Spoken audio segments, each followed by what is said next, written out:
दूसरे दिन बिकवाली का ट्रेंड जो है वो सीधे तौर पर नजर आया। गिरावट जो है आज शुरुआत से इनफैक्ट डाउनसाइड जो थी वो विजिबल नजर आ रही थी, क्योंकि गिफ्ट निफ्टी की तरफ से जिस तरह के सेंटिमेंट्स थे, विदेशी बाजार से जो सेंटिमेंट्स थे, भारतीय बाजार के लिए उम्मीद जरूर बनाकर हम चल रहे थे कि एक तरफ मजबूती का ट्रेंड नजर आए, लेकिन टुवर्ड्स क्लोजिंग अगर आप देखेंगे एडवांसेस और डिक्लाइंस के सामने डिक्लाइंस का पलड़ा भारी नजर आएगा।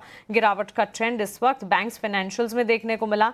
आईटी स्टॉक्स में प्रेशर, टीसीएस के नतीजों से ठीक पहले हमने देखा टीसीएस के नंबर्स कैसे निकल कर आते हैं इस पर फोकस रहेगा। उसके ठीक बाद कल एक इंपैक्ट बनता हुआ ओवरऑल आईटी सेक्टर पर और साथ ही टीसीएस के स्टॉक प्राइस पर, और उसका इवेंचुअल इंपैक्ट भारतीय बाजार पर भी आना ही है, क्योंकि तिमाही नतीजों की शुरुआत टीसीएस के नंबर्स से। निफ्टी के गेनर्स आपके स्क्रीन पर आप देख रहे हैं, Bajaj auto, Nestle, HUL, Britannia, M&M. Clearly कह सकते हैं कि एफएमसीजी पैक्ट जो है आज बाजार को संभालने का काम कर रहा है। कंजम्पशन का खेमा जो है ये बाजार को संभाल रहा है। ऑटोमोबाइल स्पेस में एक्शन है, बजाज ऑटो और एमएनएम इसमें शामिल हैं। लेकिन इसके अलावा केमिकल स्टॉक्स की रैली आज काबिले तारीफ रही। केमिकल स्टॉक्स में आज मजबूती भरा एक्शन दिन की शुरुआत से ही दिखा और वो एक्शन जो है बिल्कुल इंटैक्ट रहा towards the closing also.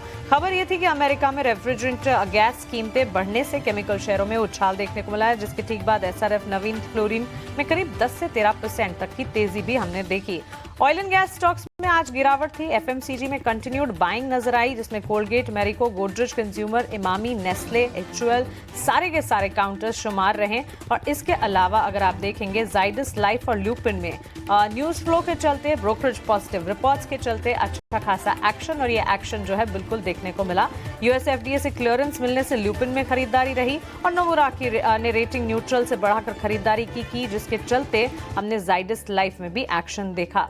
So clearly brokerages की रिपोर्ट जहां जहां आ रहे हैं वहां पर इंपैक्ट बन रहा है। स्विगी पर भी ऐसी ही एक ब्रोकरेज रिपोर्ट बर्नस्टीन की आई और इसी के चलते आज दिन भर में हमने अच्छा एक्शन देखा और स्विगी के स्टॉक प्राइस में मजबूती का ट्रेंड। इकोनॉमिक इंडिकेटिव एक्शन की अगर बात करें तो एसआईपी के डेटा आए जो कि कमजोर बाजार में उम्मीद जगाने का काम कर रहे थे, या कुछ पॉजिटिव न्यूज फ्लो का काम किया, क्योंकि नए शिखर पर एसआईपी निवेश देखने को मिला।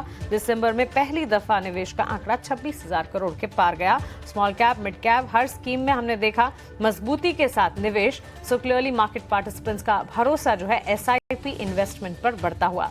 क्लोजिंग आपकी स्क्रीन पर 23,555 के लेवल्स पर करीब 133 अंकों की कमजोरी के साथ निफ्टी क्लोज होता हुआ। बैंक निफ्टी में भी कमजोरी के साइंस, करीब 500 अंकों की बिकवाली सेंसेक्स में। Mid cap, small cap, broader markets में भी हम देख रहे हैं कमजोरी के साथ ही गिरावट हावी होती हुई। तो चलिए, गुरुवार का ये सेशन कमजोरी भरा रहा। उम्मीद यही करते हैं कि कल जब last trading session of the week है, बाजार संभलते हुए नजर आएंगे। 2 दिन से तो बिकवाली का दबाव ही दिख रहा है।